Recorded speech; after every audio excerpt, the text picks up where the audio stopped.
Hi welcome to Soma এখন blogger. আশা করি আপনারা সকলে ভালো আছেন, আমরা সকলে ভালো আছি। আজ সকালে আমার বরকে নিয়ে বের হলাম আর বিকালবেলা মামিকে নিয়ে বের হলাম। তো এই যে দেখতে পাচ্ছেন যিনি বসে আছেন আমার বর, তার হলো দাঁতে ব্যথা বেড়েছে। অতঃপর আমি আজকে সকাল সকাল তাকে অফিস থেকে বের করে জোর করে ডাক্তার দেখিয়ে নিতে সক্ষম হয়েছি।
পয়সা থাকতে থাকতে কি অধৈর্য? না না বলবো না। আপনার কি এখন দাঁতে ব্যথা আছে? হ্যাঁ, দাঁতে ব্যথা আছে। আহারে, ওষুধ কেনা লাগবে তো? গাইস খালি বলতেছে আমার এক্সরে করা লাগবে না। এক্সরে তার খুব ইচ্ছা ছিল এক্সরে করার, কিন্তু দুঃখিত এক্সরে করাইতে পারলাম না, দাঁত তুলতে হবে।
না না না না, তুমি নিয়ে আসো, নিয়ে আসো।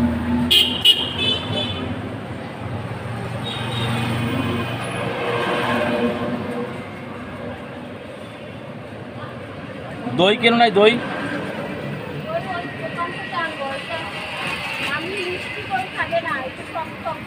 ও হাই ওয়েলকাম টু সোমা এখন ব্লগার। আশা করি আপনারা সকলে ভালো আছেন, আমরা সকলে ভালো আছি। তো মামিকে নিয়ে একটু বেড়াতে যাচ্ছি, কিছু কিছু জিনিস আপনাদের সঙ্গে শেয়ার করবো, সাথে থাকেন। কি এক অটোয় দুজন মিলা চালান নাকি? ও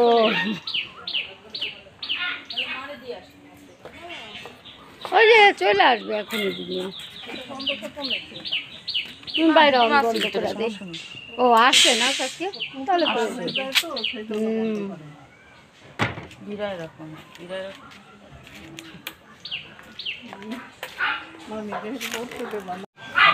কি এক অটোয় দুজন মিলা চালান নাকি? ও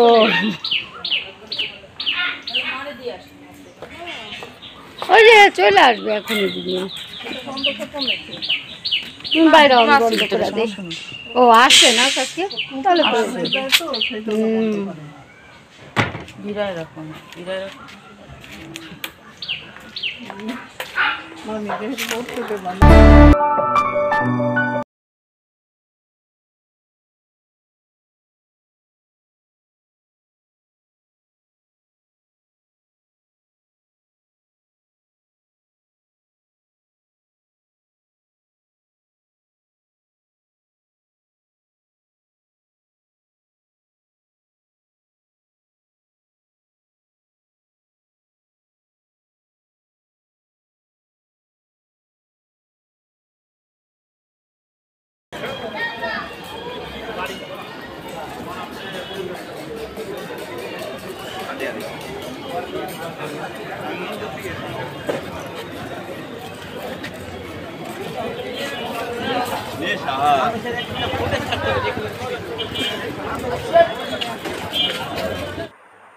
আমি হচ্ছে সকালবেলা আমার বরকে নিয়ে চলে গিয়েছিলাম ডাক্তারের কাছে। তার প্রচণ্ড দাঁতে ব্যথা ছিল।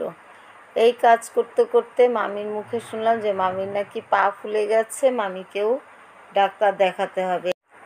তো কি হলো, সকাল সকাল আমার বরকে ডাক্তার দেখালাম আর বিকালের দিকে মামিকে দেখালাম। তো আপনারা ভালো থাকুন, সুস্থ থাকুন। আজকে এই পর্যন্তই, টাটা, বাই বাই।